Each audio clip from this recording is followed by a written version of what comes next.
OBC ಸಲಹಾ ಮಂಡಳಿ ರಚನೆಯನ್ನ ಮಾಡಿದ್ದಾಯಿತು. ಹಾಗಾದ್ರೆ ಇದರಿಂದ ಇರುವಂತಹ ತಂತ್ರ ಆದ್ರೂ ಏನು, ರಣತಂತ್ರ ಆದ್ರೂ ಏನು ಅನ್ನೋದು ಇಲ್ಲಿ ಪ್ರಶ್ನೆ ಆಗ್ತಾ ಇರುವಂತದ್ದು.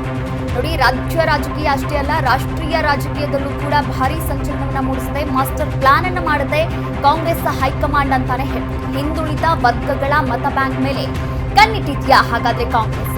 ಒಬಿಸಿ ಮತಗಳನ್ನ ಹಿಡಿದಿಟ್ಕೊಳ್ಳೋಕೆ ಹೈಕಮಾಂಡ್ ಈ ರೀತಿಯ ಪ್ಲಾನ್ ಮಾಡಿದ್ಯಾ? ಈಗಾಗಲೇ ಒಳ ಮೀಸಲು ಜಾತಿ ಗಣತಿಗೆ ಅಸ್ತು ಅಂತ ಕೂಡ ಹೇಳಿರುವಂಥದ್ದು. ಇದರ ಭಾಗವಾಗಿ ಒಬಿಸಿ ಸಲಹಾ ಮಂಡಳಿಯನ್ನ ಕೂಡ ರಚನೆ ಮಾಡಿದೆ.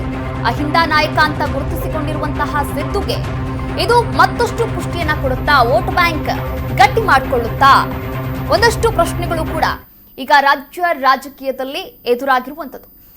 ನೋಡಿ, ಎಐಸಿಸಿ ಈಗಾಗಲೇ ಒಬಿಸಿ ಸಲಹಾ ಮಂಡಳಿಯನ್ನ ರಚನೆ ಮಾಡಿದ್ದಾಗಿದೆ.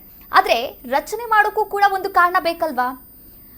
ಈಗಾಗಲೇ ಅಹಿಂದ ನಾಯಕ ಅಂತಾನೆ ಸಿದ್ದರಾಮಯ್ಯನವರು ಗುರುತಿಸಿಕೊಂಡಿರುವಂಥದ್ದು.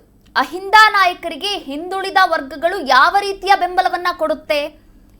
ಬೆಂಬಲವನ್ನ ನಿಜವಾಗಿಯೂ ಕೂಡ ಕೊಡ್ತಾ ಇದೆಯಾ, ಅಥವಾ ಮುಂದಿನ ದಿನಗಳಲ್ಲಿ ಬೆಂಬಲವನ್ನ ಪಡೆಯುವಂತಹ ಮನದಾಸೆಯಿಂದ ಈ ರೀತಿಯ ತಂತ್ರವನ್ನ ಮಾಡಿದ್ದಾರಾ? ಇನ್ನು ಮಾಸ್ಟರ್ ಪ್ಲಾನ್ ಅಂತಾನೆ ಹೇಳ್ಬೋದು. ಇದು ಒಂದೇನು ಒಬಿಸಿ ಸಲಹಾ ಮಂಡಳಿಯನ್ನ ರಚನೆ ಮಾಡಿದ್ದಾರೆ, ಹಿಂದುಳಿದ ವರ್ಗಗಳ ಒಂದು ಮತಗಳನ್ನ ಹಿಡಿದಿಟ್ಕೊಳ್ಬೇಕಾಗಿದೆ, ತಮ್ಮ ವೋಟ್ ಬ್ಯಾಂಕ್ ಅನ್ನ ಗಟ್ಟಿಗೊಳಿಸಬೇಕಾಗಿದೆ. ಹೀಗಾಗಿ ಅಂದ್ರೆ 2028ಕ್ಕೆ ಮತ್ತೆ ಚುನಾವಣೆ ಬರುತ್ತೆ. ಈಗಾಗಲೇ 2.5 ವರ್ಷ ಆಗೋಗ್ಬಿಡ್ತು. ಇನ್ನು ಉಳಿದಂತಹ 2.5 ವರ್ಷದಲ್ಲಿ ಕಸರತ್ತು ಮಾಡಬೇಕಾಗಿದೆ. ಇದೇ ಗ್ಯಾರಂಟಿಗಳನ್ನ ನಂಬಿಕೊಂಡು ಮುಂದೆ ಜನ ವೋಟ್ ಹಾಕ್ತಾರೆ ಅನ್ನುವಂತಹ ಯಾವುದೇ ನಂಬಿಕೆ ಕೂಡ ಇಲ್ಲ. ಹಿಂದುಳಿದ ವರ್ಗಗಳ ಒಂದು ಮತ ಬ್ಯಾಂಕ್ ಏನಿದೆ, ವೋಟ್ ಬ್ಯಾಂಕ್ ಮೇಲೆ ಈಗ ಹೈಕಮಾಂಡ್ ಕೂಡ ಕಣ್ಣು ಹಾಕಿರುವಂಥದ್ದು.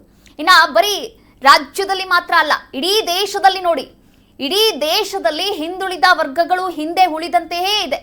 ಆದರೆ ಹಿಂದುಳಿದ ವರ್ಗಗಳನ್ನ ಇವಾಗ ಟಾರ್ಗೆಟ್ ಮಾಡಿ ಅವರ ಒಂದು ಮತಗಳನ್ನ ನಾವು ಗಟ್ಟಿಗೊಳಿಸ್ಕೊಂಡ್ರೆ ಮುಂದಿನ ದಿನಗಳಲ್ಲಿ, ಮುಂದಿನ ಚುನಾವಣೆಯಲ್ಲಿ ನಮ್ಮನ್ನ ಅಂದ್ರೆ ನಾವು ಗೆಲ್ತೀವಿ ಎನ್ನುವಂತಹ ಒಂದು ಆತ್ಮವಿಶ್ವಾಸ, ಭರವಸೆ ಇರಬಹುದೇನೋ. ಹೀಗಾಗಿ ಆ ವೋಟ್ ಬ್ಯಾಂಕ್ ಮೇಲೆ ಕಾಂಗ್ರೆಸ್ ಕಣ್ಣಿಟ್ಟಿದೆ ಎನ್ನುವಂತಹ ಮಾತುಗಳು ಕೂಡ ಕೇಳಿ ಬರ್ತಾ ಇರುವಂಥದ್ದು.